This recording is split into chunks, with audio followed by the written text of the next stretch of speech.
नमो सिद्धाणं नमो आयर्याणं नमो उवज्झायाणं नमो लोये सवसाहुणम् मंगलम भगवान वीरो मंगलम गौतमो गणी मंगलम कुंद कुंदाद्यो जैन धर्मो सुमंगलम सर्वमंगल मांगल्यम सर्वकल्याणकारकम प्रधानं सर्वधर्माणां जैनं जयतु शासनं जैनं जयतु। સૌને જય જિનેન્દ્ર.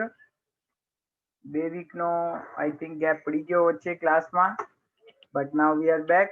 હવે આપણે સ્ટાર્ટ કરીએ છીએ. જ્ઞાન ગોષ્ઠી એ પૂજ્ય ગુરુદેવશ્રીના પ્રશ્નોત્તરની જે પુસ્તક છે એ પુસ્તક ઉપર આપણે જુદા જુદા પ્રકરણોના માધ્યમથી અભ્યાસ કરી રહ્યા છીએ, સ્વાધ્યાય કરી રહ્યા છીએ. દેવશાસ્ત્ર ગુરુનો પ્રકરણ એ પુસ્તકમાંથી આપણું ચાલી રહ્યું છે અને એ પ્રકરણમાં આપણે અત્યાર સુધી જ્યાં ચર્ચા કરી છે એની આગળ હવે હું અહીંયા ચર્ચા કરું છું. ક્વેશ્ચન નંબર 58 છે. ના, આપણે 59 સુધી કર્યું હતું ગઈ ફેરે. 59 સુધી, યસ યસ યસ યસ.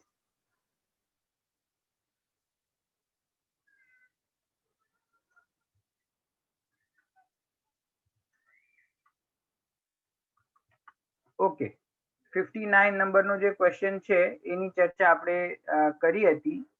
આમાં બહુ સરસ વાત આવી છે દેવશાસ્ત્ર ગુરુ પ્રત્યે કે શાસ્ત્રોમાં ક્યાંક તો પરીક્ષા પ્રધાની બનવા માટે કહ્યું છે અને ક્યાંક આજ્ઞાનુસારી રહેવાનો નિર્દેશ દીધો છે. પરીક્ષા કર્યા વિના નિર્ણય થાય નહીં, હવે અમારે કરવું શું? એ ચર્ચા આપણે ચાલી હતી કે શાસ્ત્રોની અંદર પરીક્ષા પ્રધાની રહેવા માટે એટલે કે પરીક્ષા કરીને નિર્ણય કરવો એમ પણ કહેવામાં આવ્યું છે અને ક્યાંક એમ કહ્યું છે કે વિતરાગ સર્વજ્ઞ પરમાત્માનું આ શાસન છે, એમણે જે ઉપદેશ આપ્યો છે એને ગ્રહણ કરવો જોઈએ. તો પરીક્ષા કરવી કે પછી આજ્ઞાનુસારે નિર્ણય કરવો, શું કરવું જોઈએ એવો પ્રશ્ન હતો. એની ચર્ચા આપણે થઈ કે પરીક્ષા પણ કરવી હોય, પરીક્ષા તો કરવી જ જોઈએ, પણ પરીક્ષા કરવા પહેલા જીન આજ્ઞાને, સર્વજ્ઞ ભગવાનની આજ્ઞાને માનીને એને મુખ્ય રાખીને પરીક્ષા કરવી જોઈએ. જો સર્વજ્ઞ ભગવાનની આજ્ઞાને સ્વીકાર કર્યા વિના પરીક્ષા કરશે તો એ જીવને માર્ગથી ચ્યુત થવાનો ભય છે. અન્ય મતોમાં તો પરીક્ષા કરવી એવી કોઈ વાત છે જ નહીં. બધે એક જ વાત છે કે જે કહેવામાં આવ્યું છે એને આંખ બંધ કરીને શ્રદ્ધાપૂર્વક સ્વીકાર કરો. પરંતુ આપણા ધર્મમાં એમ કહેવામાં આવ્યું છે, આચાર્ય દેવોએ એમ કહ્યું છે કે વિતરાગ સર્વજ્ઞ પરમાત્માનું શાસન છે. તો અહીંયા જે વસ્તુ સ્વરૂપ બતાવવામાં આવ્યું છે તે પ્રત્યક્ષ અને પરોક્ષ પ્રમાણથી નિર્બાધ છે. એટલે કે પ્રત્યક્ષ અને પરોક્ષ કોઈ પણ પ્રમાણ હો એનાથી ભગવાન દ્વારા કહેવામાં આવેલી વાત, વસ્તુ તત્વનું સ્વરૂપ એ કોઈ દિવસ પૂર્વાપર વિરોધ એની અંદર આવતો નથી. માટે પ્રત્યેક જીવે પરીક્ષા પૂર્વક નિર્ણય કરવો જોઈએ. બરાબર? જો પરીક્ષા પૂર્વક નિર્ણય ન કરે, માત્ર શાસ્ત્રમાં એમ લખેલું છે માટે હું માનું છું એમ સમજીને નિર્ણય કરે તો શું થાય કે કોઈ દિવસ અન્ય દેવશાસ્ત્ર ગુરુ સંબંધી, કોઈ દિવસ અન્ય ભગવાને કહેલી વાત, કોઈ દિવસ અન્ય ગુરુએ કહેલી વાત જો એને ગમે તો અંધશ્રદ્ધા પૂર્વક એને પણ સ્વીકાર કરવા લાગે. માટે પરીક્ષા કરવી એ બહુ અગત્યનું છે. પરીક્ષા કરવી એ બહુ જરૂરી છે. પરીક્ષા તો કરીને જ નિર્ણય કરવો જોઈએ, પણ જ્યારે પણ પરીક્ષા કરે ત્યારે જીન આજ્ઞાને મુખ્ય રાખીને પરીક્ષા કરવી જોઈએ. એનો મતલબ શું કે પરીક્ષા કરતા કરતા જીનેન્દ્ર ભગવાન દ્વારા કહેલા માર્ગમાંથી જુદો પડીને એમ કહે કે હું તો પરીક્ષા કરીશ અને મને તો આવી રીતે મારા ચક્ષમાં ભાષિત થાય છે એમ કરીને વસ્તુ તત્વના વિરોધમાં જઈને ઊભો રહે તો એ બરાબર નથી. તેથી સર્વજ્ઞ ભગવાનની આજ્ઞાને મુખ્ય રાખવી. એનું કારણ શું છે? એનું કારણ એ છે કે વિતરાગ અને સર્વજ્ઞ પરમાત્મા એમના વસ્તુ તત્વના સ્વરૂપ જે બતાવવામાં આવ્યું છે એમના દ્વારા, એની અંદર કોઈ પણ દોષ નથી. દોષ શું કામ નથી? કારણ કે ભગવાન છે એ વિતરાગ છે. વિતરાગ છે એટલે કે એમને રાગ દ્વેષ નથી, અને સર્વજ્ઞ છે એટલે કે એમને જગતના કોઈ પણ પદાર્થ પ્રત્યે અજ્ઞાન નથી. તેથી અજ્ઞાન અને રાગ દ્વેષનો અભાવ હોવાથી વિતરાગ સર્વજ્ઞ પરમાત્મા દ્વારા કહેવામાં આવેલી વાત જે છે તે છે અને પરિપૂર્ણ સત્ય હોય. તેથી એ વાતને શિર માથે રાખીને પછી આપણે નિર્ણય કરીએ, યુક્તિ લગાડીએ, ન્યાય લગાડીએ અને વસ્તુના સ્વરૂપનો નિર્ણય કરીએ તો આપણને સાચી વસ્તુનો ખ્યાલ આવે. અને જેમ કુંદકુંદ આચાર્ય દેવે સમયસારમાં કહ્યું છે કે હું મારા અંતઃ વૈભવથી તમને એકત્વ વિભક્ત આત્મા દેખાડું છું અને તમે પણ તમારા આત્મ વૈભવથી એનો નિર્ણય કરજો. એટલે કે ભગવાન દ્વારા કહેવામાં આવેલું વસ્તુનું સ્વરૂપ જેવું છે એવું જ છે, અને આપણી અંદર એ વસ્તુનો યથાર્થ નિર્ણય થતા અને એવા આત્મ સ્વરૂપની પ્રતીતિ કરતા જીવને સમ્યક દર્શન પ્રગટ થાય છે. અને આત્માનુભૂતિ સમ્યક દર્શન પ્રગટ થતા એ નિર્ણય છે એ પાકો નિર્ણય થઈ જાય છે કે ભગવાને જે કહેલી વાત છે એનું એ આ રીતે જ છે, અન્ય રીતે નથી. બરાબર? આગળનો ક્વેશ્ચન લઉં છું. આ 59 નંબરના ક્વેશ્ચન આન્સરની આપણે થોડી ચર્ચા કરી હતી, એટલે શોર્ટમાં આપણે એક વખત એને ફરીથી યાદ કર્યો. હવે ક્વેશ્ચન નંબર 60. બધા શાસ્ત્રોનો સાર સ્વસન્મુખ થવાનું કહે છે, તો બધા શાસ્ત્રો વાંચવાની શું જરૂર છે? સ્વસન્મુખ થવાનો જ પ્રયત્ન કરીએ. પ્રશ્ન કેવો છે કે ભાઈ દ્રવ્યાનુયોગ, કર્ણાનુયોગ, ચરણાનુયોગ, પ્રથમાનુયોગ, ચારે અનુયોગોના જે કોઈ શાસ્ત્ર છે, છેલ્લો સાર તો બધા શાસ્ત્રોનો એક જ છે, પ્રત્યેક જીવે પોતાના આત્માનો અનુભવ કરવો જોઈએ. જો આપણને સુખ જોઈએ છે તો સ્વસન્મુખ થવું જોઈએ. તો સ્વસન્મુખ થવાનો જ આપણે જો કાર્ય કરવાનો છે તો પછી એનો જ પ્રયત્ન કરીએ. તો પછી આટલા બધા શાસ્ત્રો વાંચવાની જરૂર શું છે? એવો અહીંયા પ્રશ્ન છે. ઉત્તર જોઈએ. સ્વસન્મુખ થવાનો જ પ્રયત્ન કરવાનો છે, પણ સ્વસન્મુખ ન થવાતું હોય ને અનેક પ્રકારથી અટકવાના શલ્ય પડ્યા હોય ત્યારે શાસ્ત્ર વાંચવાનો વિકલ્પ આવે છે. આવ્યા વિના રહેતો નથી. અને શાસ્ત્ર પણ સ્વસન્મુખ થવાનું જ કહે છે. જો શું કહ્યું કે અનેક પ્રકારે જીવોને આત્માનુભૂતિ કરવા પહેલા, પોતાના આત્મ સ્વરૂપનો નિર્ણય કરવા પહેલા ઘણી જગ્યાએ અનેક પ્રકારના પ્રશ્નો ઊભા થાય છે, અનેક પ્રકારની શંકાઓ ઊભી થાય છે. તો એ બધા પ્રશ્નોને, શંકાઓને દૂર કરવા માટે અને વસ્તુના સ્વરૂપનો યથાર્થ નિર્ણય કરવા માટે શાસ્ત્રના અભ્યાસનો વિકલ્પ સાધક અવસ્થામાં આવ્યા વગર રહેતો નથી. શ્રાવકને એનો વિકલ્પ આવ્યા વગર રહેતો નથી. પરંતુ એ વાત તો પાકી છે શું કે શાસ્ત્ર કોઈ પણ હોય પણ એનું પ્રયોજન શું છે? અંતિમ પ્રયોજન તો એ જ છે, સ્વસન્મુખ થવું એ જ અંતિમ પ્રયોજન છે. બરાબર? તો આપણે શાસ્ત્રનો અભ્યાસ કરીએ પણ સ્વસન્મુખતા આગળ ના વધીએ, આપણા આત્માના સ્વરૂપનો વિચાર ના કરીએ તો પછી શાસ્ત્રના અભ્યાસનો કોઈ પ્રયોજન રહી જતો નથી. તેથી કહેવામાં આવે છે કે શાસ્ત્રના અભ્યાસનું પ્રયોજન તો સ્વસન્મુખ થવું તે છે. બરાબર? હવે કોઈ એમ કહે કે સ્વસન્મુખ થવું એ જ પ્રયોજન છે, તો અમે સીધા સ્વસન્મુખ જ થઈ જઈએ ને. શાસ્ત્રના અભ્યાસની શું જરૂર છે? શાસ્ત્ર વાંચીને પણ સ્વસન્મુખ જ થવાનું છે, તો અમે તો સીધું સ્વસન્મુખ થવાનો જ પ્રયત્ન કરીએ છીએ. તો પછી શાસ્ત્રને વાંચવાની જરૂર શું છે? તો એના માટે એમ કહ્યું કે સૌથી મહત્વપૂર્ણ વાત એ છે કે આત્માના સ્વરૂપનો યથાર્થ નિર્ણય જોઈએ પહેલા. હમ? જો ત્રણ ત્રણ શબ્દો આવે છે, આપણે જો કે એની ચર્ચા પહેલા કરેલી પણ છે. સંશય, વિપર્ય અને અનધ્યવસાય, એ ત્રણ શબ્દો આવે છે ને, એ શું છે? સમ્યક જ્ઞાનના દોષ છે. જ્યાં સુધી એવા દોષો હોય છે ત્યાં સુધી સાચું જ્ઞાન પ્રગટ થતું નથી. તો સંશય, વિપર્ય અને અનધ્યવસાય એ શું છે?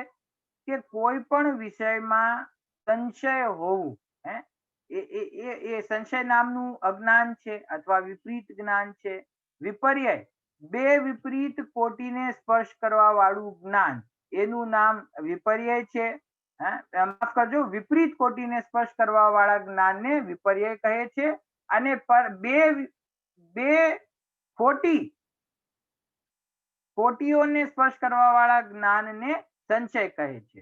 અને અનધ્યવસાય એટલે કે કંઈક છે, વસ્તુના સ્વરૂપ સંબંધી કોઈ પણ નિર્ણય ના થવો, તેનું નામ અનધ્યવસાય છે. બરાબર છે ને? શાસ્ત્રમાં બહુ ઈઝી એક્ઝામ્પલ આપવામાં આવ્યું છે કે દરિયા કિનારે આપણે ફરવા જઈએ અને ત્યાં છીપલું પડેલું હોય અને એના ઉપર સૂર્યનો પ્રકાશ આવતો હોય તો દૂરથી એમ થાય કે ચમકે છે કઈ. તો એવો ભ્રમ થાય કે આ છીપલું છે કે પછી ચાંદી છે. એવું એક્ઝામ્પલ આપ્યું, છીપલું છે કે ચાંદી છે, એવો સંશય થતા જે અસ્પષ્ટ જ્ઞાન ઊભું થાય છે એનું નામ સંશય છે. બરાબર? અને છે તો છીપલું, પણ નિર્ણય આપણને એવો થયો કે ના, બહુ ચમકે છે માટે ચાંદી હોવી જોઈએ, તો એનું નામ છે વિપર્ય. હતું તો છીપલું પણ નિર્ણય એમ થયો કે આ ચાંદી છે, તો એનું નામ વિપર્ય છે. અને રાસ્તે ચલતા, રસ્તામાં જતા આપણા પગમાં કઈક વસ્તુ આપણને અડે અને આપણે એના ઉપર ધ્યાન દીધા વગર આગળ વધી જઈએ. ખાલી એટલો અનુભવ થાય કે કંઈક મારા પગમાં આવ્યું, કંઈક થયું, પણ આપણે વળીને જોયું પણ નહીં, કારણ કે આપણને જલ્દી હતી તો આપણે વયા ગયા. તો એ પગમાં કોઈક વસ્તુના સ્પર્શનો અનુભવ થયો, પણ તે શું હતું એ ખ્યાલમાં ના આવ્યું. તો કંઈક છે એમ વિચારીને આપણે આગળ વધી ગયા. એનું નામ છે અનધ્યવસાય, એટલે કે કોઈ પણ પ્રકારનો સ્પષ્ટ નિર્ણય ન થવો. બરાબર? તો આ તો એક્ઝામ્પલ છે. હવે જે પ્રયોજનભૂત તત્વ છે, જીવ, અજીવ, આશ્રવ, બંધ, સંવર, નિદ્રા અને મોક્ષ. બરાબર ને વિશાલભાઈ? તો આ 7 તત્વ છે, એ 7 તત્વને શું કહેવામાં આવ્યું? પ્રયોજનભૂત તત્વ છે. બરાબર? હવે એ પ્રયોજનભૂત તત્વો વિશે જ્યાં સુધી આપણને સંશય, વિપર્ય અને અનધ્યવસાય રહેશે ત્યાં સુધી પોતાના આત્મ સ્વરૂપનું સ્પષ્ટ નિર્ણય નહીં થાય, યથાર્થ નિર્ણય નહીં થાય. અને જ્યાં સુધી યથાર્થ નિર્ણય નહીં થાય ત્યાં સુધી એ સંશય, વિપર્ય, અનધ્યવસાય રહેશે. એટલે કે સમ્યક જ્ઞાન પ્રગટ નહીં થાય, આત્માનુભૂતિ પ્રગટ નહીં થાય. તો જ્યારે આત્માના સ્વરૂપ વિશે કોઈ પણ સંશય હોય છે અથવા વિપર્ય હોય છે અથવા અનધ્યવસાય હોય છે, એ બધા દોષોને દૂર કરવા માટે શ્રાવક જીવને શાસ્ત્ર અભ્યાસ કરવાનો વિકલ્પ આવ્યા વગર રહેતો નથી. બરાબર? જો શાસ્ત્રનો અભ્યાસ ન કરે, જ્ઞાનીની વાતને ન સાંભળે તો શું થાય કે આત્મ સ્વરૂપ વિશે ઘણા બધા સંશય એના ઉભા જ રહે. અને એ સંશયોનો કોઈ દિવસ એને કોઈ ઉપાય મળે જ નહીં, ઉત્તર મળે જ નહીં. કેમ કે શાસ્ત્ર તો વાંચતો નથી, સ્વાધ્યાય કરતો નથી, અભ્યાસ કરતો નથી, તો એ પ્રશ્નોનો ઉકેલ ક્યાંથી આવે? તમે સમજી ગયા? આપણને સૌને એવો અનુભવ થાય છે કે આપણા જ પરિવારની અંદર, આપણા મિત્રોની અંદર, આપણા કઝિન્સની અંદર અમુક જીવ એવા હોય છે કે જેમને બહુ રુચિ હોતી નથી અથવા બહુ સામાન્ય રુચિ હોય છે. કોઈક વખતે તમે પ્રોગ્રામમાં એમને 10 લક્ષણમાં કે કોઈ પૂજા રાખ્યું હોય સ્પેશિયલી, ત્યારે તમે બોલાવો તો આવે, બાકી આખું વર્ષ કોઈ વિશેષ સ્વાધ્યાય ન કરતા હોય. તો એવા જીવોની જે આત્મ તત્વ સંબંધી માન્યતા હોય છે, પોતાના સ્વરૂપ સંબંધી જેમનો નિર્ણય હોય છે એ નિર્ણય પાકો હોતો નથી. એટલે કે ઘણી ખરી વખતે તો એવું હોય છે કે હા ઠીક છે કંઈક હશે, આપણે એમ કહીએ, જો ખાલી સિદ્ધાંતોનો વિચાર કરીએ કે ક્રમબદ્ધ પર્યાય, તો ક્રમબદ્ધ પર્યાય છે, એક કે એક પ્રત્યેક પર્યાય ક્રમબદ્ધ છે. બધી પર્યાયો ક્રમ પૂર્વક જ ઉત્પન્ન થાય છે અને એક નિશ્ચિત ક્રમમાં થાય છે. જેવી સર્વજ્ઞ ભગવાનના જ્ઞાનમાં આવી છે એવી રીતે થાય છે. તો ભવિષ્યની પર્યાય પણ નક્કી છે. જો એ પર્યાય પણ નક્કી છે તો પછી આપણા પુરુષાર્થનું શું? અમે શું કરશું? અમે કાંઈ ના કરી શકીએ. હવે આ પ્રશ્નો કેવા છે કે આ પ્રશ્નોનો કોઈ દિવસ ઉકેલ આવતો નથી જ્યાં સુધી ગંભીરતાથી સ્વાધ્યાય ન કરે ત્યાં સુધી. કર્ણાનુયોગ સંબંધી એવા ઘણા પ્રશ્નો છે. સૂક્ષ્મ જીવો છે એકેન્દ્રીય, જેમ કે જમીકંદ આદિ વસ્તુઓની અંદર જે જીવ હોય છે, હવે કેટલા જીવ છે, કયા જીવ છે, કોણે જોયા છે, આના અભક્ષિક ભોજન કરવાથી આ બધાની હિંસા થાય કે ન થાય, કઈ રીતે થાય, એ બધો નિર્ણય ત્યાં સુધી નહીં થાય કે જ્યાં સુધી શાસ્ત્ર ન વાંચે ત્યાં સુધી એને એવો કોઈ દિવસ નિર્ણય પાકો થશે નહીં. તો પ્રયોજનભૂત વિષય હોય એટલે કે 7 તત્વો હોય કે પછી અન્ય બહારમાં કર્મોની વ્યવસ્થા છે કે પછી ઉર્ધ્વલોક, મધ્યલોક, અધોલોક સંબંધી વ્યવસ્થાઓ જે છે, વસ્તુનું સ્વરૂપ છે, લોકાલોકનું સ્વરૂપ છે, એ કોઈ પણ સ્વરૂપ વિશે જ્યાં સુધી શાસ્ત્રનો અભ્યાસ ન કરે ત્યાં સુધી પાકો નિર્ણય થતો નથી. યથાર્થ નિર્ણય થતો નથી. પાકો કરતા પહેલા એમ સમજવું કે યથાર્થ નિર્ણય કરવું, કઈ વસ્તુનું કયું સ્વરૂપ છે. અને છેલ્લે 6 દ્રવ્ય 7 તત્વના સ્વરૂપને સમજીને અંતમાં પોતાના આત્માનું સ્વરૂપ કેવું છે. હવે આત્મા છે એ દ્રવ્ય કર્મ, નો કર્મ અને ભાવ કર્મથી ભિન્ન છે એમ સાંભળ્યું તો છે, પણ હવે આ ભાવ કર્મ છે એ તો મોરાગ દ્વેષના પરિણામ છે, એ તો મારા આત્મામાં જ ઉત્પન્ન થાય છે. અને આચાર્યદેવ કહે છે કે દ્રવ્ય કર્મ ભાવ એથી તું ભિન્ન છે. તો કઈ રીતે ભિન્ન છે? રાગથી આત્મા કથનચિત ભિન્ન છે કે સર્વથા ભિન્ન છે? દ્રષ્ટિનો વિષય ભગવાન આત્મા છે, તેની અંદર પર્યાય સામેલ છે કે નહીં? આત્માનું જે જ્ઞાન છે તે સ્વપર પ્રકાશક છે, એ સ્વપર પ્રકાશકનું સ્વરૂપ શું છે? તો આ બધા પ્રશ્નો છે, એ બધા પ્રશ્નોનો ઉકેલ ક્યાં સુધી ના આવે? જ્યાં સુધી શાસ્ત્રનો અભ્યાસ ના કરે ત્યાં. માટે શાસ્ત્રનો અભ્યાસ કરવો એનો વિકલ્પ એ તો શ્રાવક જીવને, સાધક જીવને આવ્યા વગર રહેતો જ નથી. પણ એનું લક્ષ્ય શું હોવું જોઈએ? કે લક્ષ્ય તો સ્વસન્મુખ થવાનો જ હોવો જોઈએ. કારણ કે જો સ્વસન્મુખ થવાના લક્ષ્ય પૂર્વક સ્વાધ્યાય નહીં કરે તો પછી શાસ્ત્રનો અભ્યાસ એ કોઈ પ્રયોજનકારી નથી. પછી એનાથી કોઈ પ્રયોજન સિદ્ધ થતું નથી. બે બાજુ ભૂલ થાય છે. બે આગ્રહ છે આમાં જીવોનો. એક આગ્રહ શું છે કે અમે તો સીધા સ્વસન્મુખ થઈ જશું, શાસ્ત્રનો અભ્યાસ કરવાની જરૂર છે. એક એવો આગ્રહ હોય છે કે ભાઈ શાસ્ત્ર તો આટલા બધા વિસ્તાર વાળા છે, એની અંદર તો નયોની ચર્ચા છે, એની અંદર તો કર્મોની ચર્ચા છે, એની અંદર તો મોરાગ દ્વેષ રૂપી વિકારી ભાવોની પણ ચર્ચા છે. અમારી પાસે એટલો સમય નથી, અમને એટલું બધું વાંચવું ગમતું નથી, અમને એટલા બધા વિસ્તારમાં જવું નથી, અમને તો સીધો આત્મા પકડી લેવો છે, અમને તો સીધો પોતાના ત્રિકાળરૂપ ભગવાન આત્મામાં મારે લીન થઈ જવું છે. આટલા વિસ્તારમાં અમને શું કામ જવું? પણ તમારે જવું હોય તો જાઓ, અમે તો સીધા આત્માને પકડી લેશું. તો આચાર્ય કહે છે કે આત્માનું સ્વરૂપ જ સ્પષ્ટ નહીં થાય તો પકડશે કોને? તને આત્માનો અનુભવ કરવો છે, પણ તે આત્મા દ્રવ્ય ગુણ પર્યાયથી સહિત અખંડ વસ્તુ છે કે પછી પર્યાયથી રહિત ત્રિકાલી ધ્રુવ ભગવાન આત્મા છે? એ આત્માની અંદર ગુણનો ભેદ છે કે નહીં, પર્યાયનો ભેદ છે કે નહીં, એ તને ખ્યાલમાં છે? એનું સ્વરૂપ તને સ્પષ્ટ ખબર છે? જો ખબર નથી તો પછી મને આત્માનો અનુભવ કરવો છે, ખાલી એટલું કહેવાથી તો આત્માનો અનુભવ થતો નથી ને. અને કદાચિત આત્માને કરવાની ભાવના પણ હોય, પણ એની સાથે સાથે નિર્ણય તો યથાર્થ હોવો જ જોઈએ. અને એ નિર્ણય સ્વાધ્યાય વગર, શાસ્ત્રના અભ્યાસ વગર એ નિર્ણય થતો નથી. શાસ્ત્રનો અભ્યાસ ઘણી પ્રકારે છે. પોતે સ્વયં વાંચે પણ તો પણ અભ્યાસ છે, જ્ઞાની ગુરુની વાત સાંભળે તો પણ અભ્યાસ છે, સાથી પોતાના સાધર્મીઓ જોડે એની ચર્ચા કરે તો એનું નામ પણ સ્વાધ્યાય છે, શાસ્ત્ર અભ્યાસ છે. એ ઘણી રીતે સ્વાધ્યાયની પ્રક્રિયા તો થઈ શકે, પણ પ્રયોજન એક જ હોવું જોઈએ, સ્વસન્મુખ થવાનું. તો ખાલી સ્વસન્મુખ થવું છે અને શાસ્ત્રનો અભ્યાસ નથી કરવો તો પણ સંભવ નથી. હવે એક બીજો આગ્રહ એવો પણ છે જીવોને કે અનુભવ તો જ્યારે થશે ત્યારે થશે.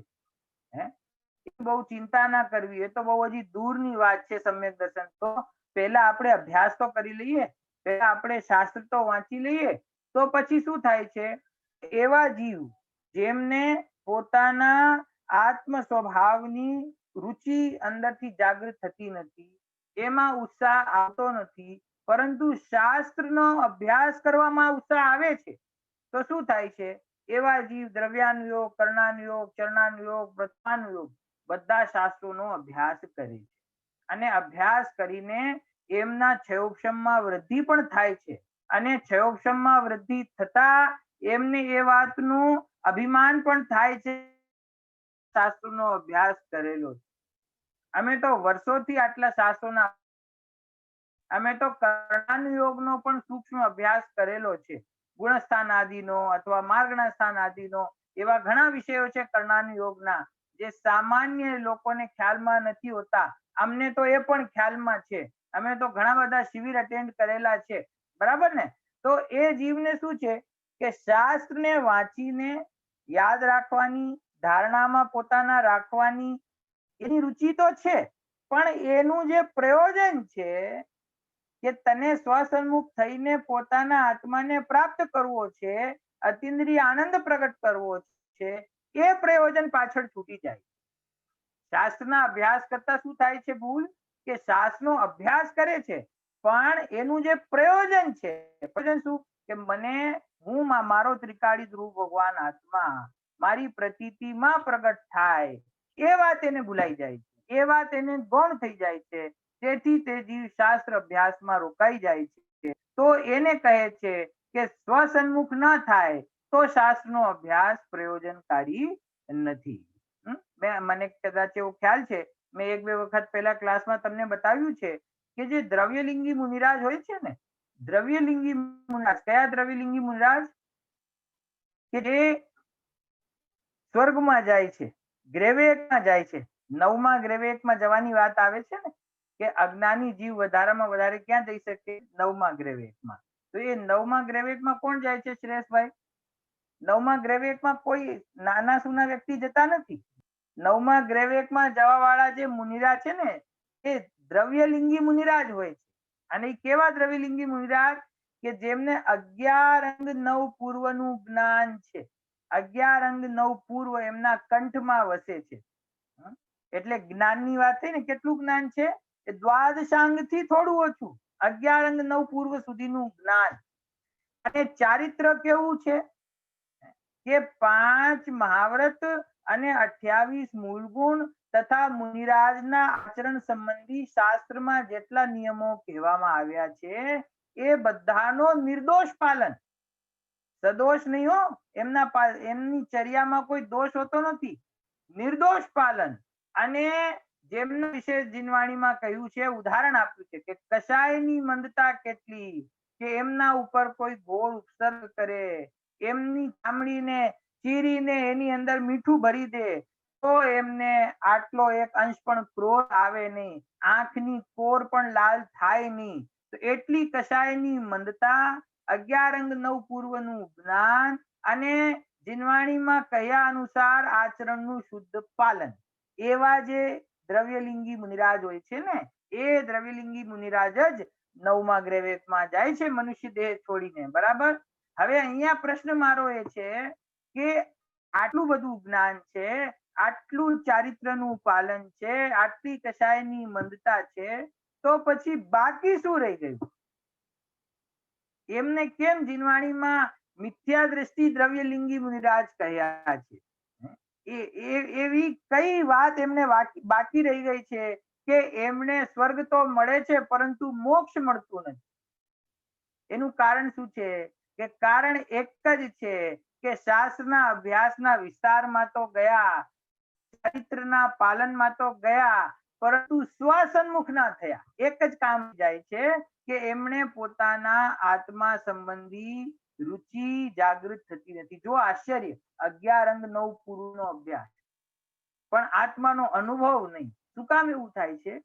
કારણ કે એમને અભિપ્રાયમાં એવી સૂક્ષ્મ ભૂલ બેસી જાય છે કે આ હું આટલો બધો અભ્યાસ કરું છું અને આટલું જે જીનવાણીમાં કહ્યું છે એ પ્રમાણે મુનિ ધર્મનું પાલન કરું છું, તો આનાથી મને મોક્ષની પ્રાપ્તિ અવશ્ય થશે. એમ કરીને ક્ષયોક્ષમ જ્ઞાનમાં અને બહારના વ્યવહાર ચારિત્રમાં સંતુષ્ટ થઈ જાય છે અને પોતાના આત્મ સંબંધી વિચાર કરતા નથી. એની રુચિ એમને પ્રગટ થતી નથી, પ્રતીતિ થતી નથી એમ કેવું જોઈએ. તેથી એમને શાસ્ત્રનો અભ્યાસ હોવા છતાં પણ સ્વસન્મુખતા નથી થતી અને સ્વસન્મુખતા નહીં થવાથી આત્માનુભવ પ્રગટ થતો નથી અને મોક્ષની પ્રાપ્તિ થતી નથી. માટે આપણે અહીંયા જે વાત કરીએ છીએ કે શાસ્ત્રોના અભ્યાસ કરવાનું, શાસ્ત્રોને વાંચવાનું પ્રયોજન શું છે? સ્વસન્મુખ થવું. તો સીધા સ્વસન્મુખ થઈ જઈએ તો કે ભાઈ અંતિમ પ્રયોજન તો એ જ છે કે સ્વસન્મુખ જ થવું જોઈએ. પણ સાધક અવસ્થામાં તારાથી જો સ્વસન્મુખ ન થવાય, જો તારો ઉપયોગ તારા આત્મામાં ન ટકે અને તને આત્માના સ્વરૂપની બરાબર ખબર ના હોય, તો અનેક પ્રકારના શલ્ય એટલે કે શંકાઓ તારા હૃદયમાં બાકી રહી ગઈ હોય તો શાસ્ત્રનો અભ્યાસ જરૂર કરવો જોઈએ. પરંતુ એ પણ ધ્યાન રાખવું કે શાસ્ત્રનો અભ્યાસ કરતા કરતા શાસ્ત્રના વિસ્તારમાં જ ના રોકાઈ જાય અને પોતાના સ્વસન્મુખ થવાની પ્રક્રિયા ચાલુ રહે. એ તને ખ્યાલ રાખવાની જરૂર છે. બરાબર. હવે આગળનો ક્વેશ્ચન નંબર 61. બુદ્ધિપૂર્વક તત્વનો અભ્યાસ કરવા છતાં કોઈને સમ્યક દર્શન થાય છે ને કોઈને ના પણ થાય, તેનું શું કારણ? સરસ પ્રશ્ન છે કે અમે રુચિપૂર્વક બુદ્ધિપૂર્વક તત્વનો અભ્યાસ તો કરીએ છીએ, છતાં પણ એમાંથી કોઈક જીવને સમ્યક દર્શન થાય અને કોઈને ના પણ થાય, તો એનું કારણ શું? તત્વનો અભ્યાસ તો અમે કરીએ છીએ ને, તો સમ્યક દર્શન થવું જોઈએ. ઉત્તર: જે જીવ તત્વ નિર્ણયનો યથાર્થ પુરુષાર્થ કરે છે તેને તો સમ્યક દર્શન થાય જ છે. પણ જે જીવ તત્વનો અભ્યાસ કરવા છતાં કોઈને કોઈ ઠેકાણે અટકી જાય છે તો તેને સમ્યક દર્શન થતું નથી. શાસ્ત્રાનુસાર અભ્યાસ તો કરી લે, પણ અટકવાના અનેક પ્રકાર છે, તેમાંથી કોઈ ઠેકાણે અટકી જાય તો તેને સમ્યક દર્શન થતું નથી. ચડવાનો એક જ પ્રકાર છે. જે સાચો પ્રયત્ન રુચિપૂર્વક કરે છે તેને મોડું ઢીલું પડવાની વાત જ નથી. તેનું જોર એવું હોય કે તેને સમ્યક દર્શન થાય જ. જો શું કહ્યું? જે જીવ, પ્રશ્ન શું હતો? અમે રુચિપૂર્વક તત્વનો અભ્યાસ કરીએ છીએ, સમ્યક દર્શન કેમ થતું નથી? અને ઉત્તર શું આપ્યો ગુરુદેવે? કે જે જીવ તત્વ નિર્ણયનો યથાર્થ પુરુષાર્થ કરે. જે યથાર્થ પુરુષાર્થ કરે છે, યથાર્થનો મતલબ શું છે અહીંયા? કે જે જીવ સાચી સમજણ પૂર્વક વસ્તુના સ્વરૂપની સાચી સમજણ પૂર્વક યથાર્થ પુરુષાર્થ કરે છે તેને તો સમ્યક દર્શન થાય છે. અને જે જીવ શાસ્ત્રાનુસાર તત્વનો અભ્યાસ તો કરે પણ કોઈક ને કોઈક ઠેકાણે અટકી જાય છે, એને કોઈક શલ્ય હોય છે, એના કોઈક આગ્રહ હોય છે જે દૂર થતા નથી, અથવા પોતે પોતાના ભ્રમરૂપ નિર્ણય કરીને સંતુષ્ટ થઈ જાય છે કે મને યથાર્થ વસ્તુ ખ્યાલમાં આવી ગઈ છે, તો એવા જીવોને સમ્યક દર્શન થતું નથી. જે જીવ જેની રુચિ સાચી છે પોતાના સ્વરૂપની, અને જે જીવ પ્રયત્ન પણ કરે છે ઈમાનદારીથી, તો ગુરુદેવે કહ્યું કે એને કોઈ ઢીલું પડવાની વાત જ નથી. જેને એવું જોર હોય છે તેને સમ્યક દર્શન અવશ્ય થાય જ છે. ન થાય એવું બને જ નહીં. તો ગુરુદેવ શું કે છે આગળ, એક વાત આવે છે કે એક વખત ઘણા વહાણ સમુદ્રમાં બુડી ગયા ને એક વહાણ બચી ગયું. ત્યારે કોઈ પુણ્યવાને કહ્યું કે જે વહાણ બચી ગયું તે મારું જ છે, મારું વહાણ બુડે નહીં. એમ જે તરવાવાળા જીવો છે તેમાં હું જ છું એમ એને પોતાને અંદરથી લાગે. જો અહીંયા શું કહે છે ગુરુદેવ, કે જે જીવની રુચિ પાકી હોય છે ને અને જેનો નિર્ણય યથાર્થ હોય છે, એને અંદરથી એવો વિશ્વાસ આવી જાય છે કે હવે આ મારા ભવનો કિનારો આવી જ ગયો છે. એને ખ્યાલ આવી જાય છે, કારણ કે એની દ્રઢતા એને બતાવી દે છે. એને આત્માનુભવ પ્રગટ થયા વિના રહેતો નથી. કારણ એક જ છે કે એની રુચિ પણ યથાર્થ છે, એને આત્માના સ્વરૂપની સમજણ પણ સાચી. સમજી ગયા?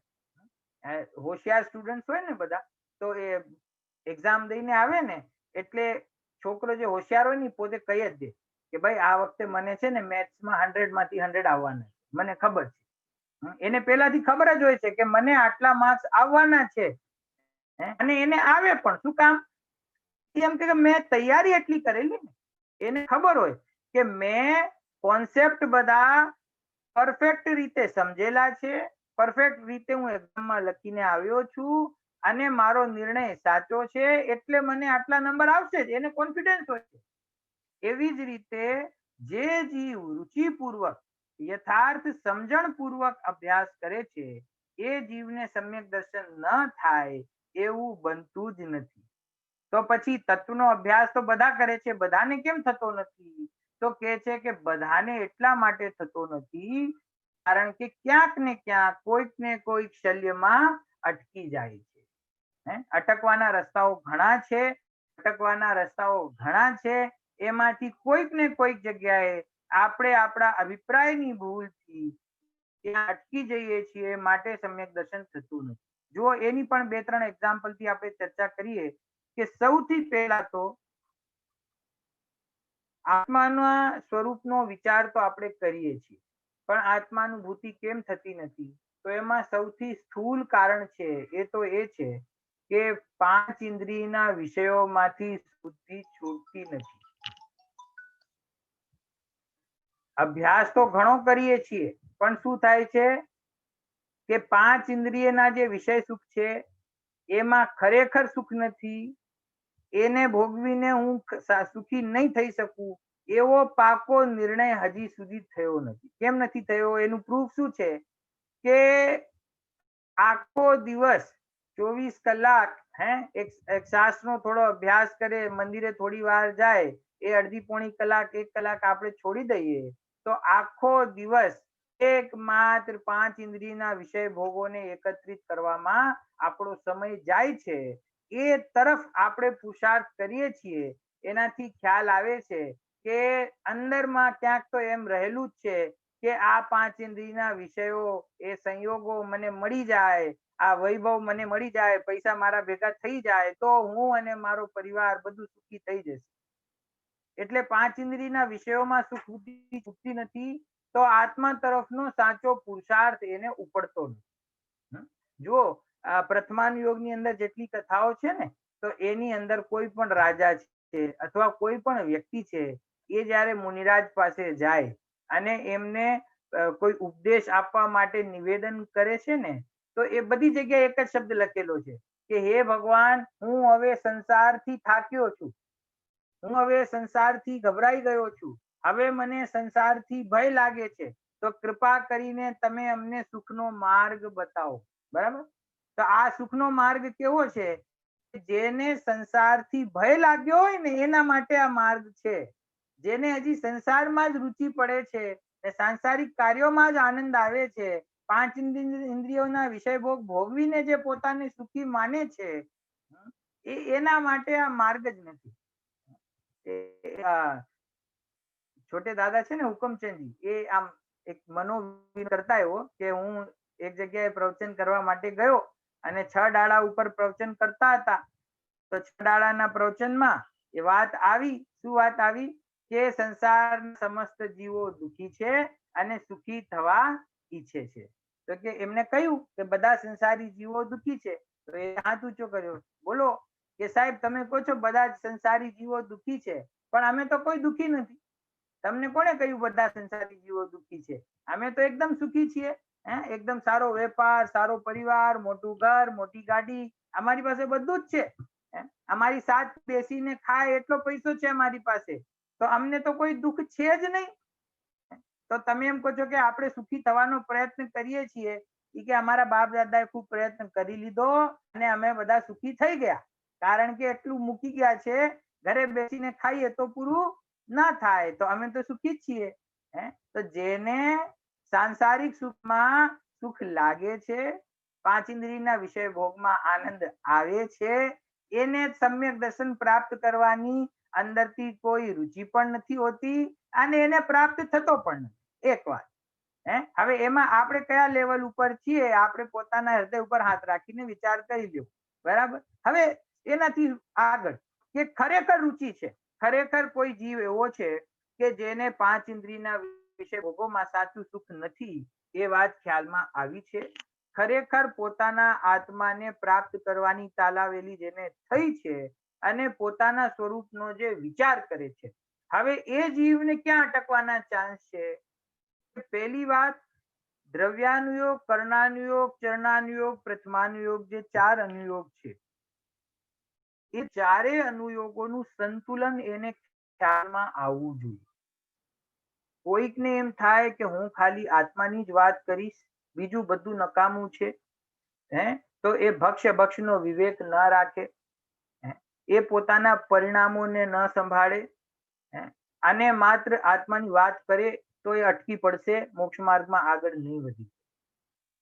કોઈક જીવ ક્રિયામાં અટકી જાય કે આ ક્રિયાનું વર્ણન જીનવાણીમાં કરવામાં આવ્યું છે, આ ક્રિયાઓ કરવાથી ધીરે ધીરે આજની તો કાલ આત્માની શુદ્ધતા થઈ જશે. આ વ્રત તપ નિયમ સંયમ જેટલી મારી શક્તિ છે એટલા હું કરીશ. જ્ઞાન તો જ્યારે પ્રગટ થવાનું હશે ત્યારે થશે, સમ્યક દર્શન તો જ્યારે થવાનું હશે ત્યારે થશે, પરંતુ અત્યારે મારા હાથમાં શું છે? મારા હાથમાં એ છે કે હું રોજે મંદિર જાઉં, મારા હાથમાં છે કે હું શુદ્ધ ભોજન કરું, મારા હાથમાં છે કે હું સંયમ પૂર્વક રહું. તો આ પ્રમાણે આત્માના સ્વરૂપને ભૂલીને અને બાહ્ય ક્રિયાના વિસ્તારમાં રોકાઈ જાય અને શુદ્ધતાના નામે આખો દિવસ માત્ર આ રીતે જ કાઢી નાખે શરીર સંબંધી ક્રિયાઓમાં, તો એ જીવને પણ આત્માનુભૂતિ થતી નથી. હવે છેવક્ષમની તો વાત આપણે કરી. કોઈ જીવ શાસ્ત્રનો અભ્યાસ કરવામાં રુચિ રાખે છે, પણ એનો જે પ્રયોજનભૂત ભગવાન આત્મા છે એને ગ્રહણ કરતો નથી, તો એવા જીવને પણ સમ્યક દર્શન થતું નથી. હવે ઘણા જો આ રસ્તા છે ને જુદા જુદા ભટકવાના, એની આપણે વાત કરીએ છીએ. આ બધાને પાર કરીને પણ અને બરાબર એને બધી વસ્તુનું દ્રવ્યાનુયોગ, કર્ણાનુયોગ, ચરણાનુયોગનું બરાબર બેલેન્સ છે, એને ખ્યાલમાં છે. હવે પછી પ્રમાણ, નય, નિક્ષેપ આદિ દ્વારા પોતાના આત્માના સ્વરૂપનો નિર્ણય કરવો. પ્રમાણથી વસ્તુના સ્વરૂપને બતાવવામાં આવે છે, પરંતુ પ્રમાણની વિષય વસ્તુને જો શ્રદ્ધાનું શ્રદ્ધેય બનાવે તો પણ આમાં પ્રગટ ના થાય. આ પણ એક ઘણો મોટો પોઈન્ટ છે. શું કે આત્મા કેવો છે કે દ્રવ્ય ગુણ પર્યાયથી સહિત આત્મા છે ને, દ્રવ્ય ગુણ પર્યાયમય એક અખંડ વસ્તુ છે. તો ઘણા જીવો એવો તર્ક કરે છે કે દ્રવ્ય ગુણ પર્યાયથી આત્મા અખંડ છે, અને તમે એમ કહો છો કે દ્રષ્ટિના વિષયમાં પર્યાયથી, તો આત્મામાંથી પર્યાયનો તમે નિષેધ કરો તો એકાંત થઈ જશે. પર્યાયથી રહિત આત્મા એમ કેશો તો એમાં ખંડ પડી જશે, તો એવો આત્મા નથી. આત્મા તો દ્રવ્ય ગુણ પર્યાયમય છે અને સમ્યક દર્શનમાં આખો આત્મા અનુભવમાં આવે છે. બરાબર. તો એ જીવને જેને પ્રમાણની રુચિ છે, જેને પ્રમાણ દ્વારા કહેવામાં આવેલી વસ્તુ જ યથાર્થ લાગે છે. જો પ્રમાણની વસ્તુ યથાર્થ છે, એમાં કોઈ ના નથી.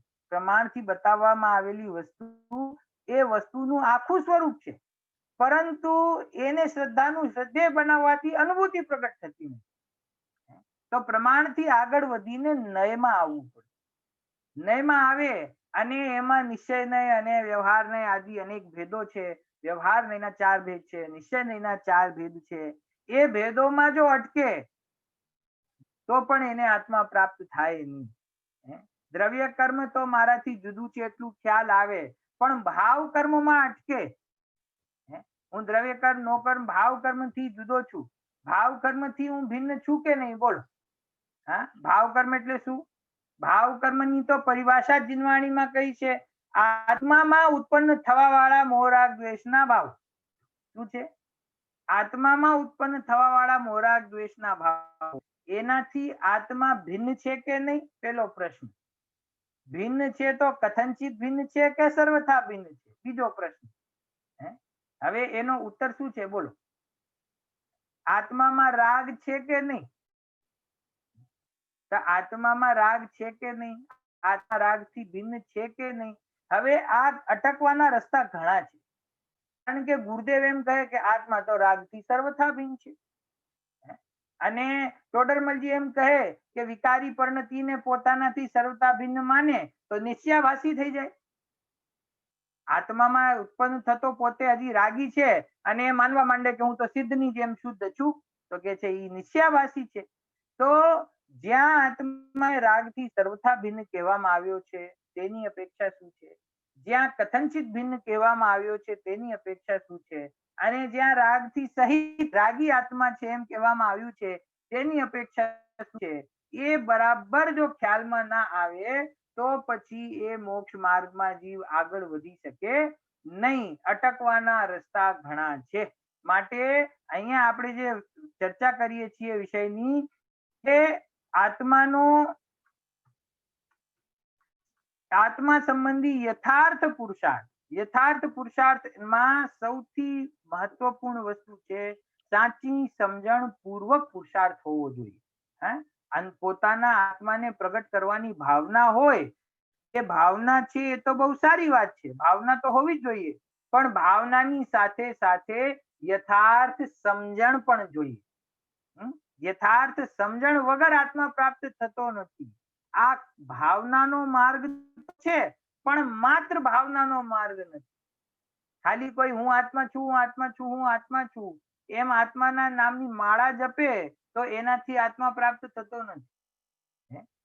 મારું સ્વરૂપ શું છે? દ્રવ્ય કર્મ, ભાવ કર્મ, નો કર્મ થી હું સહિત છું એમ પણ જીનવાણીમાં આવે છે, અને હું રહિત છું એમ પણ જીનવાણીમાં આવે છે.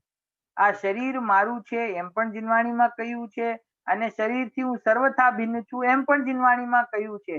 તો આ ખરેખર આ શું પ્રયોજન આચાર્ય દેવનું છે? કઈ અપેક્ષાથી કહેવા માંગે છે?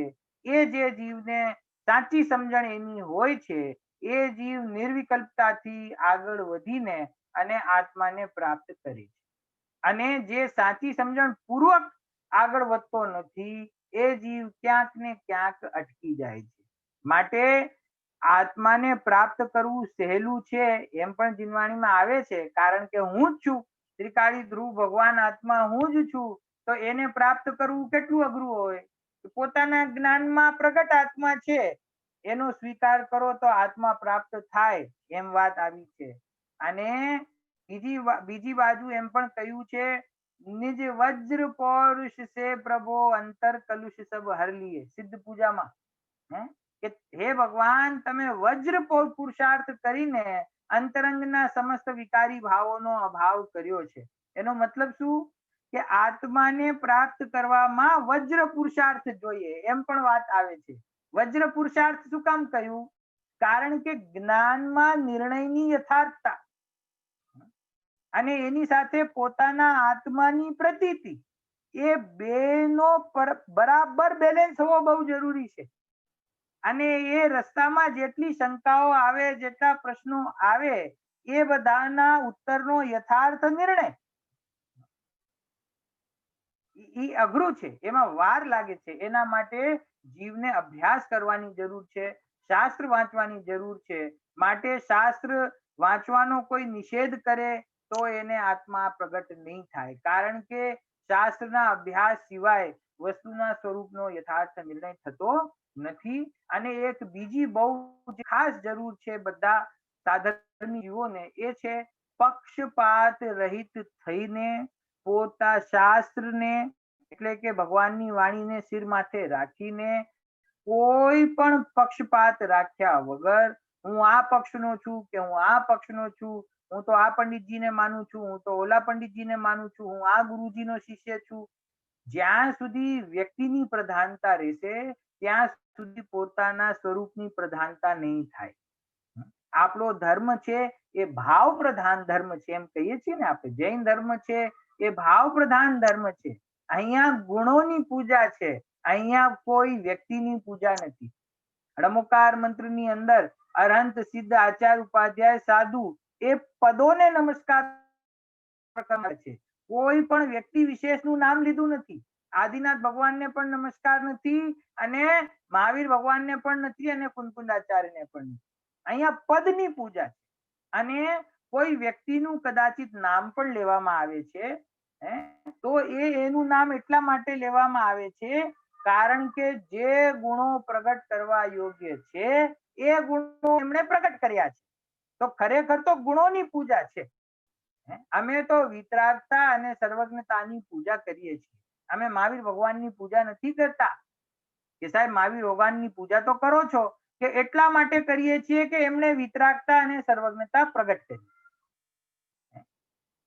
જે જીવોએ વિતરાગતા અને સર્વજ્ઞતા પ્રગટ કરી, જે પોતે ભગવાન પદમાં વિરાજમાન થઈ ગયા, એ બધા જીવો અમારા માટે પૂજ્ય છે અને એમના માર્ગ ઉપર ચાલનાર જે નિર્ગ્રંથ દિગંબર મુનિરાજ છે, જે પ્રૂફ થઈ ગયા છે કે એ માર્ગ ઉપર આગળ વધી રહ્યા છે, જેમને 3 કષાય ચોકડીનો અભાવ થયો છે એવા મુનિરાજ છે, એ પણ એ વિતરાગતાના માર્ગ ઉપર આગળ છે.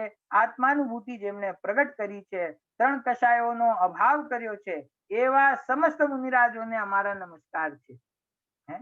તો કહેવાનો અર્થ શું છે કે અરહંત પરમાત્માથી લઈને સાધુ પરમેષ્ઠી સુધી જેને કોઈને પણ આપણે નમસ્કાર કરીએ છીએ એ બધાને એમના ગુણો માટે નમસ્કાર કરીએ છીએ. કોઈ વ્યક્તિ વિશેષ માટે આપણે નમસ્કાર કરતા નથી. વ્યક્તિ વિશેષનો પક્ષ આ જૈન ધર્મની અંદર કોઈ દિવસ હોતો જ નથી.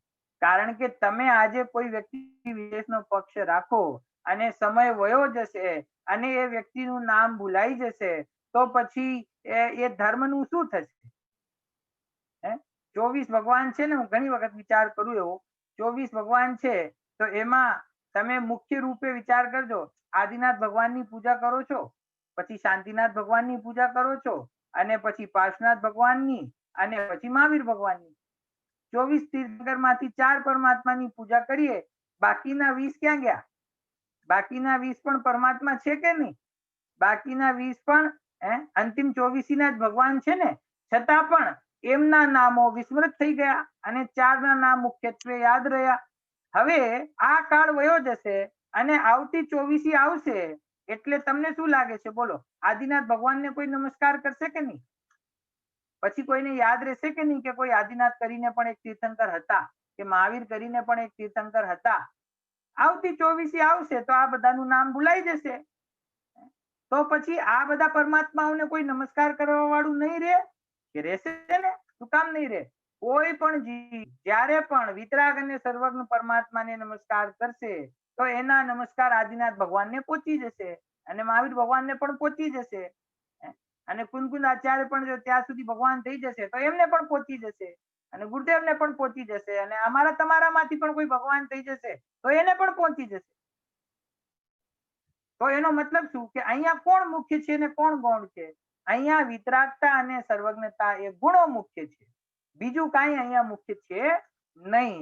તો આજે અત્યારે વર્તમાનમાં જે મુમુક્ષુ જીવ છે એ મુમુક્ષુ જીવનું એક જ પ્રયોજન હોવું જોઈએ કે આ મનુષ્ય ભાવમાં મને મારો આત્મા પ્રાપ્ત કરવો છે. કોઈ અહીંયા પ્રયોજન છે નહીં. અહીંયા કોઈ પણ ગુરુના ભક્ત બનવા માટે આપણે જન્મ લીધો નથી. આપણે જન્મ લીધો છે આપણે પોતાના આત્માનું કલ્યાણ કરવા માટે. અને એની સાથે જે જ્ઞાની ગુરુઓએ આપણને આત્મા બતાવ્યું, આત્માનું સ્વરૂપ બતાવ્યું, સાચી સમજણ આપી, એ સ્વરૂપ કેવું છે એની શિક્ષા આપી, એમને આપણે ગુરુ તરીકે સ્વીકાર કરીએ છીએ. એમના અનંત ઉપકાર પણ આપણે માનીએ છીએ કારણ કે એમને આપણને માર્ગ દેખાડ્યો છે. અત્યારે અનંત અને સિદ્ધ પરમાત્મા તો ઉપદેશ દેતા નથી. અનંત પરમાત્મા જે ઉપદેશ દે છે તે અત્યારે ઉપલબ્ધ નથી.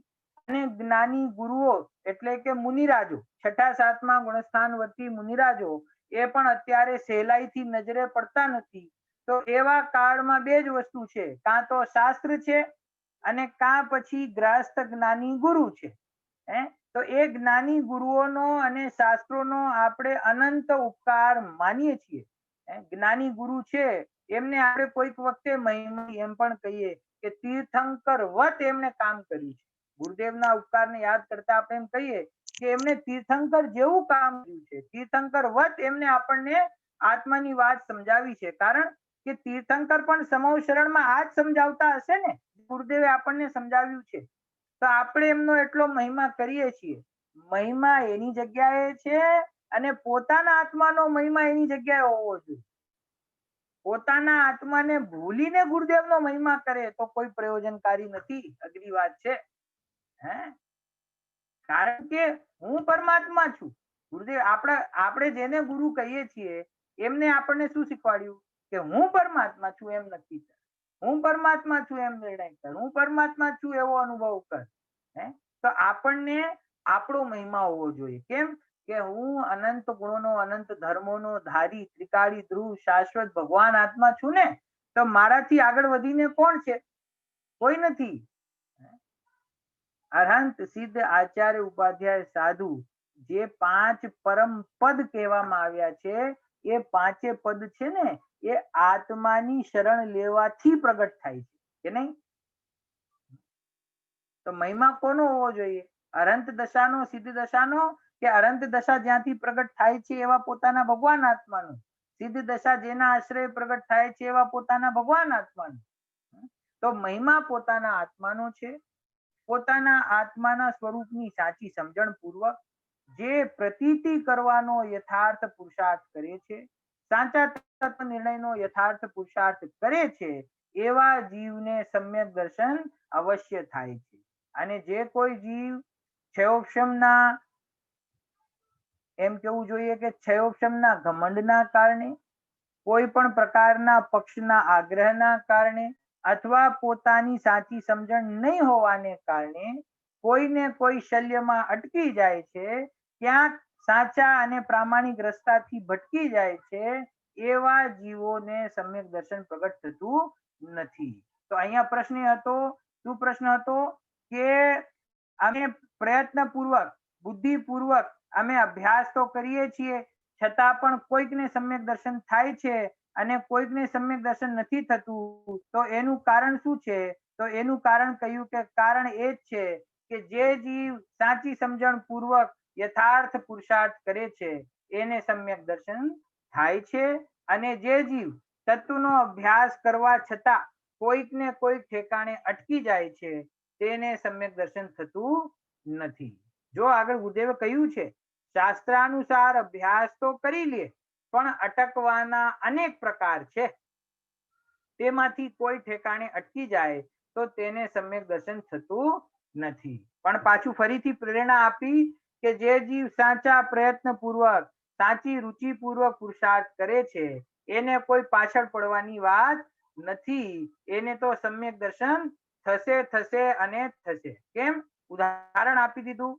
શું ઉદાહરણ આપ્યું? કે ઘણા બધા વહાણ, એક્ઝામ્પલ આપ્યું કે ઘણા બધા વહાણ એટલે કે શિપ સમુદ્રમાં ડૂબી ગયા પણ એક વહાણ બચી ગયું. ત્યારે કોઈ પુણ્યવાણે એમ કહ્યું કે જે શિપ બચી ગઈ હશે ને એ મારી જ હશે, એને મને પાકો નિર્ણય છે. કેમ કે એને પોતાના પુણ્ય ઉપર ભરોસો હતો. બરાબર? એવી જ રીતે જેને પોતાના આત્મ સ્વરૂપ ઉપર ભરોસો છે, જેની પોતાના આત્મ સંબંધી સમજણ સાચી છે, એના સ્વરૂપની સાચી સમજણ છે, અને જેને ખરેખર બહારમાં 5 ઇન્દ્રિયના વિષય ભોગમાંથી વૈરાગ્ય આવ્યો છે, સમતા ભાવ આવ્યો છે, એવા જીવને પોતાનો આત્મા પ્રાપ્ત થયા વિના રહેતો નથી. તો જે જીવ યથાર્થ નિર્ણય કરે છે, પુરુષાર્થ કરે છે, એને આત્માનો અનુભવ અવશ્ય થાય જ છે. એની અંદર કોઈ શંકા નથી. બેનશ્રીનો બોલ આપણને સૌને ખ્યાલમાં છે કે પોતાના આત્માની ભાવના હોય અને એ પ્રગટ ન થાય તો 14 બ્રહ્માંડને શૂન્ય થવું પડે. આત્માની ભાવના જેને ખરેખર સાચી છે એને આત્મા પ્રગટ થશે જ. તો જરૂર શેની છે? સાચી રુચિની અને સાચી સમજણ. એ સાચી પ્રતીતિ પૂર્વક, સાચી સમજણ પૂર્વક યથાર્થ પુરુષાર્થ કરે તો સમ્યક દર્શન થયા વિના રહેતું નથી. જુઓ, સમ્યક દર્શન માટે એક બહુ સરસ વાત જીનવાણીમાં કહી છે કે સમ્યક દર્શન જે છે એ કઈ ગતિમાં પ્રાપ્ત થાય છે વિશાલભાઈ? મનુષ્ય ગતિમાં તો સમ્યક દર્શન થાય જ છે. કઈ ગતિમાં થાય? ચારેમાં. આમ ચાર ઈશારો કરે છે વિશાલભાઈ.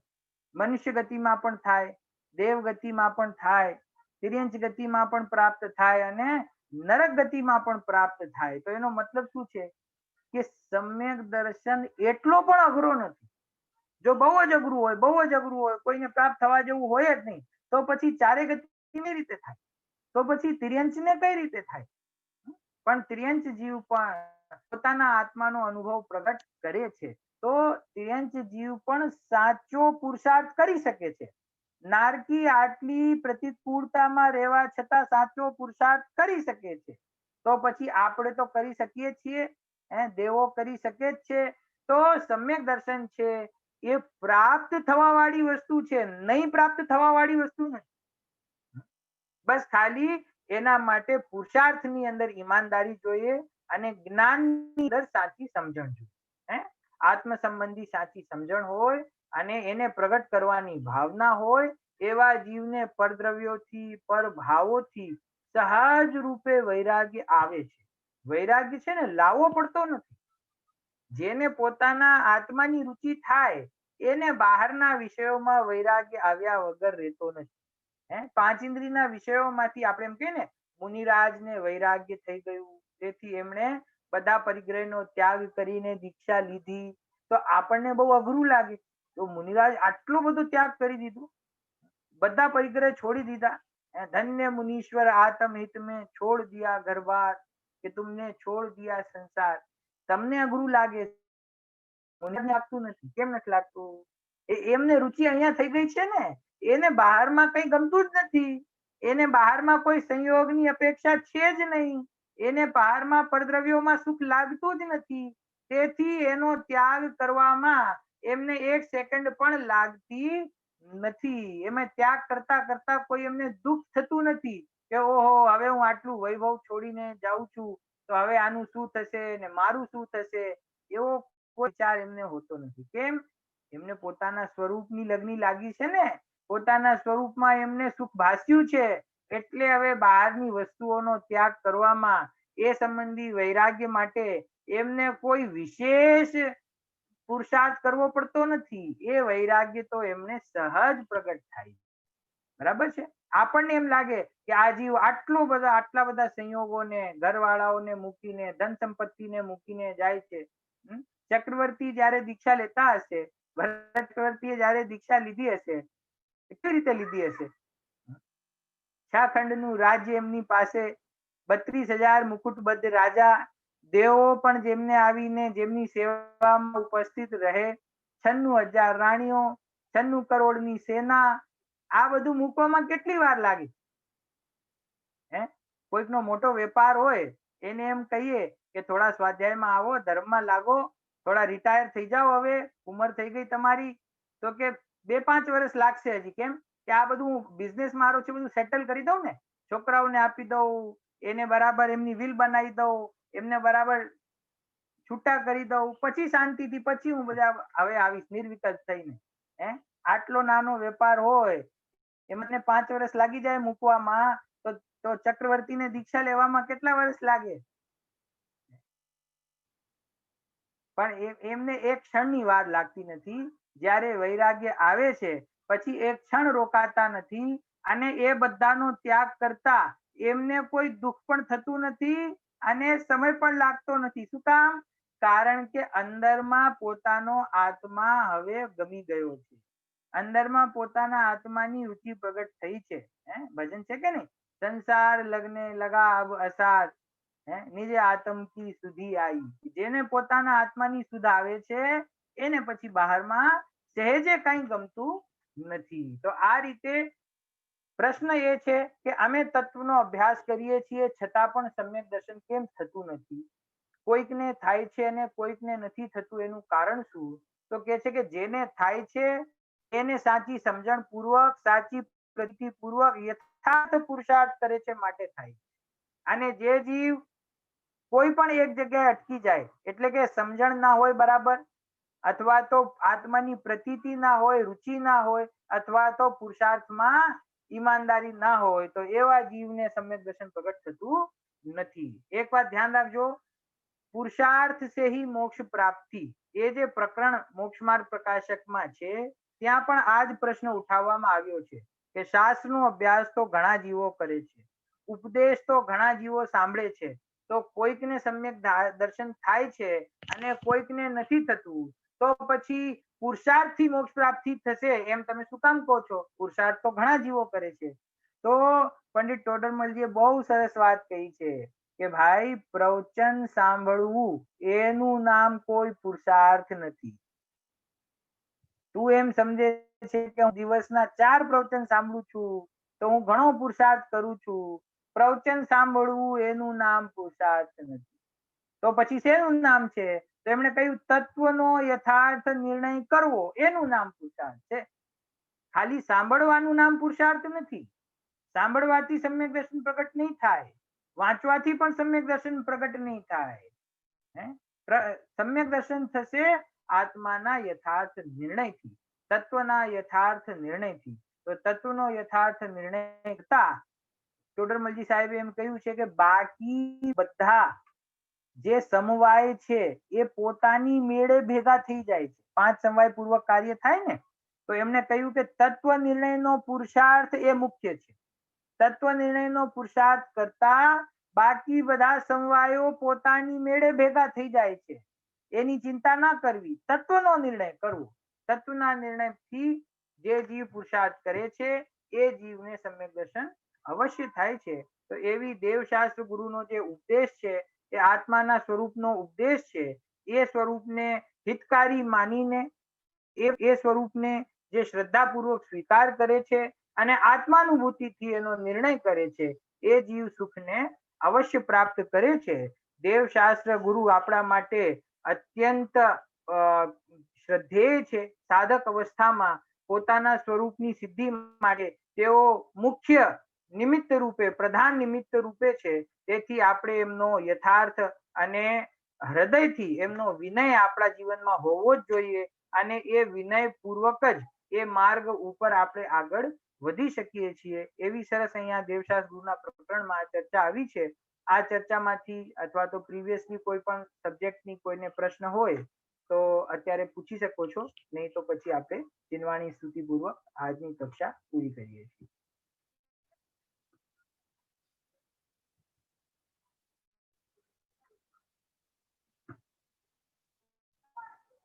जावाणी के ज्ञान ते तुझे लोकालो, तो वाणी मस्तक नमो सदा देश સદા દેશ